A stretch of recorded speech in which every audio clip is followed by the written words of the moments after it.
Lutherov ľud sa naučil spievať. Počas týždňa mal povinne nacvičovať celý cirkevný zbor a po hodine katechizmu sa malo spievať doma v rodine.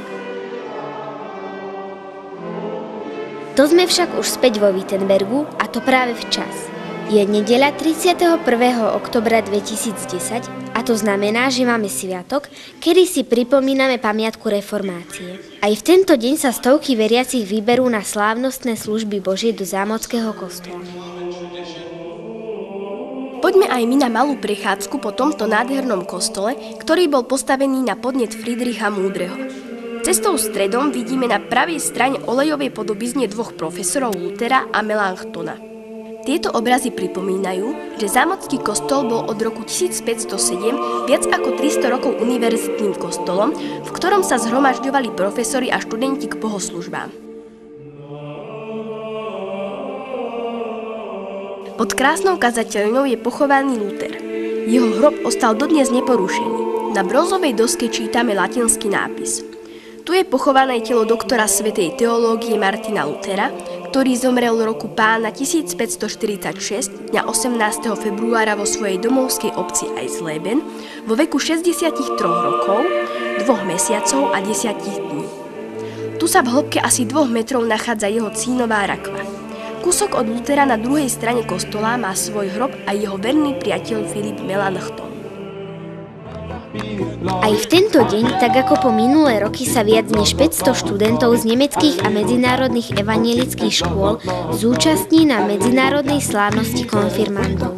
Dynamická slávnosť dáva študentom celý rad skúseností a celé dvojdňové sústredenie je zakončené najvýznamnejšou udalosťou, a to pôsobivým pochodom cez Staré mesto dole k bráne Zámockého kostola, kde Luther v roku 1517 pribil svojich 95 téz. Tak sa všetci spoločne stretnú pri portáli, v ktorom sú bronzové dvere z roku 1858 s latinským textom 95 téz doktora Martina Luthera.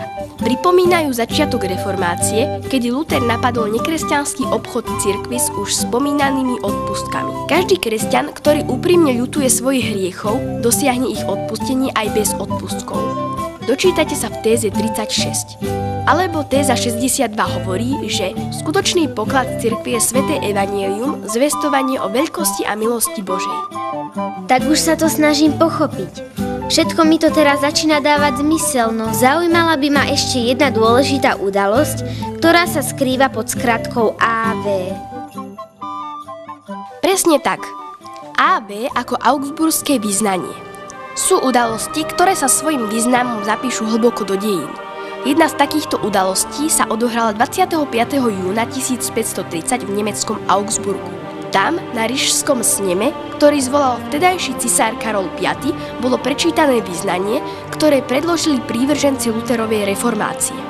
Tento rozsahom neveľký, vonkajšou formou nenápadný, ale svojim obsahom nesmierne závažný a dôležitý spis, v ktorom evanjelickí kresťania opísali jednoducho, ale presvedčivo, čo veria a vyznávajú, sa natrvalo zapísal do dejín reformácie doktora Martina Luthera a cirkvi, ktorá prijala toto vyznanie viery ako smerodajné vysvetlenie svätého písma. Toto vyznanie vošlo do dejín evanjelickej cirkvi ako augsburské vyznanie. Veľká časť cirkví, ktoré prijali augsburské vyznanie za svoje hlavné vierovyznanie, dostala svoje pomenovanie podľa neho.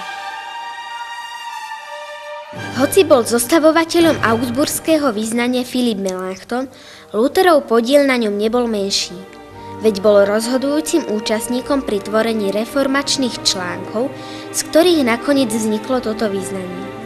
Filip Melanchthon svoj rukopis nechcel uzavrieť bez Lutherovho súhlasu, preto mu ho poslal ku kontrole. Luther, ktorý sa na sneme nemohol zúčastniť kvôli ríšskej kliatbe, ktorá bola na neho uvalená, píše v liste z Coburgu 15. mája toto. Prečítal som apológiu majstra Filipa. Veľmi sa mi páči, nemôžem na nej nič ani zlepšiť, ani zmeniť, ani sa na to nehodím, pretože ja neviem tak tížko a jemne kráčať. Pomôž Kriste, Pane, aby nám dalo toľko ovocia a takého, ako sa úfame a v aké prosíme. Amen.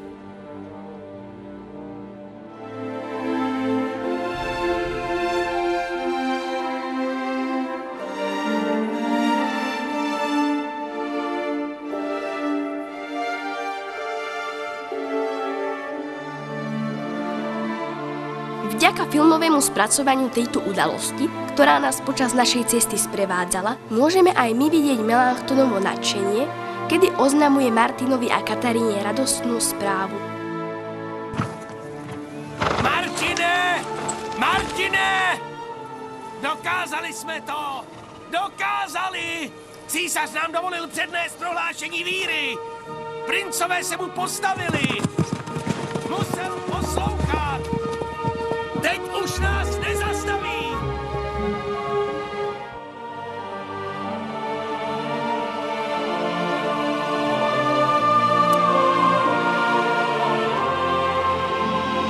To, čo sa stalo v Augsburgu, otvorilo dvere náboženskej slobode evanjelikov.